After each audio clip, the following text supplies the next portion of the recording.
Assalamu alaikum, Saira. Roll number 1008 from group number 10 is here. The topic we have been assigned is oncogenes and its types. So let's talk about what are oncogenes.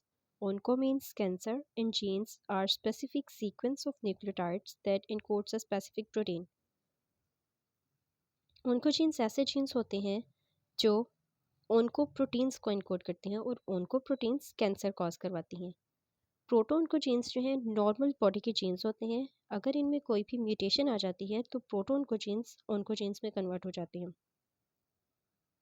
अगर हम इसकी history की बात करें तो ओनकोजीन first time discover किए गए थे 1969 में by National Cancer Institute scientist George Todaro and Robert Huebner. और फर्स्ट कन्फर्म्ड ओनकोजीन था सार्क रेड सार्कोमा वायरस में जो डिस्कवर किया गया था, जो कि एक चिकन रेटोवायरस है। प्रोटोन को जीन्स बॉडी में नॉर्मल सेल डिवीजन को रेगुलेट करवाते हैं, लेकिन अगर इसमें कोई भी म्यूटेशन आ जाती है या ये ओवर एक्सप्रेशन शो करते हैं तो ये अनकंट्रोल्ड सेल डिवीजन करवाते हैं, जो कि लीड करते हैं टुवर्ड्स ट्यूमर फॉर्मेशन। नेक्स्ट इसके फंक्शंस ऑफ ऑन्कोजीन क्या क्या स्पेसिफिक फंक्शंस को परफॉर्म करता है। ये हेल्प करता है रेगुलेट करने में सेल ग्रोथ और डिफ्रेंसिएशन को, और सिग्नल ट्रांसडक्शन में इन्वॉल्व है, एग्जीक्यूशन ऑफ माइटोजेनिक सिग्नल्स में इन्वॉल्व है। और ओनकोजीन्स जो हैं स्पेसिफिक ओनको प्रोटीन्स को इनकोड करते हैं, जिसकी वजह से ओनको प्रोटीन्स क्या करती हैं, इंक्रीज्ड सेल डिवीजन करवाती हैं और डिक्रीज्ड सेल डिफ्रेंसिएशन, और ये सेल डेथ को इनहिबिट। ओनकोजीन्स एक्टिवेट किस तरह से होते हैं? ओनकोजीन्स 3 डिफरेंट मेथड से एक्टिवेट हो सकते हैं। या तो ये पॉइंट म्यूटेशन से एक्टिवेट होते हैं, या जीन एम्पलीफिकेशन की वजह से, या क्रोमोसोमल ट्रांसलोकेशन की वजह से। जैसे कि नॉर्मल सेल है बॉडी का, कैंसर कॉजिंग एजेंट ने इस पर रिएक्ट किया तो प्रोटोन को जीन जो था, जो कि नॉर्मल सेल था, नॉर्मल जीन की तरह बिहेव कर रहा था, वो एक्टिवेटेड ऑन्कोजीन बन गया और नेक्स्ट वो कैंसर सेल बन गया जिसने कैंसर कॉज करवाना है। अगर इसकी मैकेनिज्म ऑफ ऑन्कोजीन एक्टिवेशन की बात करें तो सबसे पहले हमारे पास पॉइंट म्यूटेशन आ जाती हैं। पॉइंट म्यूटेशन में इंसर्शन, डिलीशन और डुप्लीकेशन आ जाती है।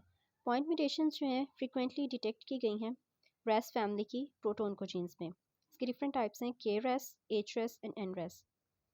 15 to 20% अनसेलेक्टेड ह्यूमन ट्यूमर्स जो हैं कंटेन करते हैं रेस म्यूटेशन को, और के रेस म्यूटेशन जो हैं प्रीडोमिनेट हैं इन कार्सिनोमास। 30% ऑफ लंग एडिनोकार्सिनोमास, 50% कंटेन करता है कॉलन कार्सिनोमास और 90% पेंक्रियास का कार्सिनोमास। और एनरेस म्यूटेशन जो हैं प्रोफेशनली फाउंड की गई हैं हेमाटोलॉजिक मैलिग्नेंसिस में, जो कि up to 25% acute myeloid leukaemia और माइलो डिस्प्लास्टिक सिंड्रोम्स में इन्वॉल्व हैं। नेक्स्ट हमारे पास आता है next method gene amplification. Amplification का मतलब होता है इंक्रीज करना, एम्पलीफाई करना। इसमें क्या होता है, जीन जो है अपने नंबर ऑफ कॉपीज़ को इंक्रीज कर लेते हैं, जिसकी वजह से जीनोम जो है उसमें जीन की डुप्लीकेशन हो जाती है। और जीन एम्पलीफिकेशन का प्रोसेस जो है ये होता है redundant replication of genomic DNA की वजह से, जो कि किसको गिवन राइज करता है, कैरियोटाइपिक एबनॉर्मेलिटीज़, जिसको हम कहते हैं double minute chromosomes and homogeneous staining regions. ये हमारे पास किसी भी क्रोमोसोम की नॉर्मल कॉपीज़ हैं जीन की, और ये मल्टीपल कॉपीज़ हैं जो कि ट्यूमर कॉज करती हैं। And next we have chromosomal translocation. Translocate का मतलब होता है अपनी पोजीशन को या अपनी लोकेशन को चेंज करना। इसमें क्या करता है, क्रोमोसोम जो है, एक क्रोमोसोम का सेगमेंट या उसके जीन्स दूसरे क्रोमोसोम पे चले जाते हैं या ट्रांसलोकेट करते हैं, अपनी लोकेशन चेंज कर लेते हैं।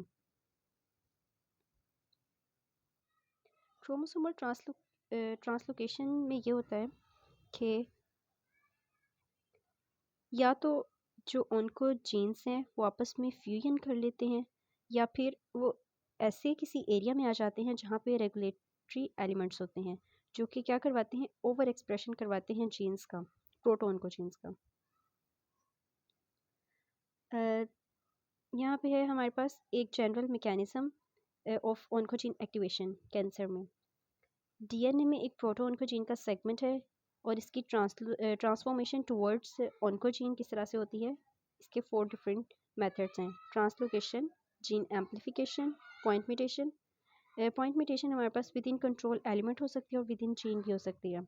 अगर ये ट्रांसलोकेशन, जीन एम्पलीफिकेशन और point mutation with in control element होगी तो ये करवाएगी excess of normal growth stimulating protein को एक्टिवेट, जो कि कैंसर कॉज करवाती हैं।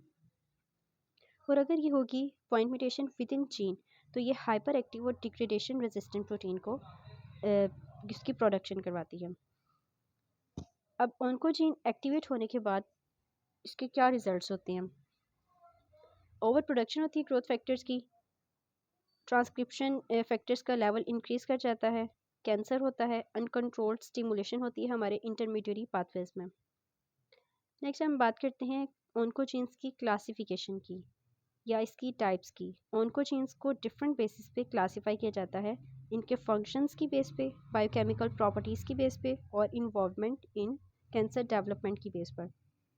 तो ऑन्कोजीन्स हमारे पास ग्रोथ फैक्टर रिसेप्टर के तौर पे एक्ट कर सकते हैं, सिग्नल ट्रांसड्यूसर्स के तौर पे एक्ट कर सकते हैं, transcription factors, regulators of cell death, cell cycle regulators के तौर पे हमारे पास एक्ट कर सकते हैं। ग्रोथ फैक्टर रिसेप्टर्स की अगर हम बात करें तो growth factor receptors cell growth और प्रोलिफरेशन को रेगुलेट करते हैं, लेकिन अगर इसमें म्यूटेशन आ जाती है, क्योंकि ये ऑन्कोजीन्स हैं, म्यूटेटेड जीन्स हैं, तो ये अनकंट्रोल्ड सेल डिवीजन करवाते हैं और ओवर एक्सप्रेशन करवाते हैं जीन्स का। इसके एग्जांपल में हमारे पास एपिडर्मल ग्रोथ फैक्टर रिसेप्टर जो कि लंग कैंसर में पाया जाता है और ये इन्फ्लुएंस करता है कैंसर सेल ग्रोथ और सर्वाइवल को। इसके अलावा हमारे पास एक और एग्जांपल है human epidermal growth factor receptor HER2, ये ब्रेस्ट कैंसर में पाया जाता है। नेक्स्ट है सिग्नल ट्रांसड्यूसर्स। सिग्नल ट्रांसड्यूसर्स ऐसे एलिमेंट्स होते हैं जो कि सिग्नल पाथवे में या सिग्नल ट्रांसडक्शन में इन्वॉल्व होते हैं। ये बॉडी में नॉर्मल सेल ग्रोथ और डिवीजन करवाते हैं, लेकिन जब इनमें म्यूटेशन आ जाती है, जब ये म्यूटेटेड हो जाते हैं, ऑन्कोजीन्स बन जाते हैं, तो ये अनकंट्रोल्ड सेल प्रोलिफरेशन करवाती हैं और डेवलपमेंट करवाते हैं किसकी? कैंसर की। इसके एग्जांपल में हमारे पास है रेफ, CRS। रेस ऑन्कोजीन जो है ये पेंक्रियाटिक कैंसर कॉज करवाता है और रेफ ऑन्कोजीन जो है ये कोलोरेक्टल कैंसर कॉज करवाता है। Next we have regulators of cell death. Cell death क्या होती है? बॉडी में जो सेल्स की डेथ का एक नेचुरल प्रोसेस है, उसे हम कहते हैं एपोप्टोसिस या प्रोग्राम्ड सेल डेथ कहते हैं। जब ये रेगुलेटर्स जो हैं सेल डेथ के ऑन्कोजीन्स बन जाते हैं, इनमें म्यूटेशन आ जाती है, तो ये क्या करते हैं? एंटी एपोप्टोटिक ऑन्कोजीन्स बन जाते हैं जो कि इनहिबिट कर देते हैं एपोप्टोसिस को, यानी एपोप्टोसिस को ये स्टॉप कर देते हैं या उसको इनहिबिट कर देते हैं, स्लो डाउन कर देते हैं, जिसकी वजह से क्या होता है? हमारे जो ओल्ड या अनवांटेड सेल्स होते हैं या डैमेज सेल, वो किल नहीं हो पाते, बॉडी से एलिमिनेट नहीं हो पाते और वो नॉर्मल सेल, न्यू सेल्स जो हैं वो बनते रहते हैं और उनकी अनकंट्रोल्ड डिवीजन होती रहती है और ट्यूमर फॉर्मेशन होती है। इसके एग्जांपल में हमारे पास है BCL2 जीन जो कि रेगुलेट करता है सेल डेथ को, लेकिन जब इसका ओवर एक्सप्रेशन हो जाता है BCL2 जीन का, तो ये abnormal cell death, abnormal cell division करवाता है जो कि लिम्फोमा कैंसर कॉज करवाता है। नेक्स्ट हमारे पास है transcription factor oncogenes. Transcription factor oncogenes क्या करते हैं? नॉर्मली ट्रांसक्रिप्शन फैक्टर ट्रांसक्रिप्शन को एनहेंस करते हैं जो कि सेल ग्रोथ और डिफरेंशिएशन में को फैसिलिटेट करता है। ट्रांसक्रिप्शन फैक्टर ऑन्कोजीन्स यानी जब ये म्यूटेटेड हो जाते हैं, इनमें म्यूटेशन आ जाती है, तो ये ओवर एक्सप्रेशन करवाते हैं जीन्स का, और इसकी एग्जांपल है मिक एंड TP53 जो कि ब्रेस्ट कैंसर और लंग कैंसर कॉज करता है। Next we have cell cycle regulators. Body में सेल साइकिल जो है उसको कौन से एलिमेंट्स हैं, कौन से फैक्टर्स हैं जो कि रेगुलेट कर रहे हैं? तो साइक्लिन्स जो हैं इन्हें हम सेल साइकिल रेगुलेटर्स कहते हैं। सेल साइकिल की जो डिफरेंट फेजेस होती हैं, G1S G2M फेजेस, सेल ने नेक्स्ट फेज में मूव करना है या नहीं, ये चेक पॉइंट्स डिसाइड करते हैं या रेगुलेटर्स डिसाइड करते हैं। अगर कोई भी म्यूटेशन आ जाती है सेल में या DNA में, जीन में, तो नेक्स्ट फेज में वो मूव नहीं कर पाता और वहीं पे सेल साइकिल को स्टॉप कर दिया जाता है, रोक दिया जाता है। Next we have RET। RET एक जीन होता है जिसमें म्यूटेशन की वजह से थायराइड कैंसर और मल्टीपल एंडोक्राइन न्यूप्लासिया कॉज होते हैं।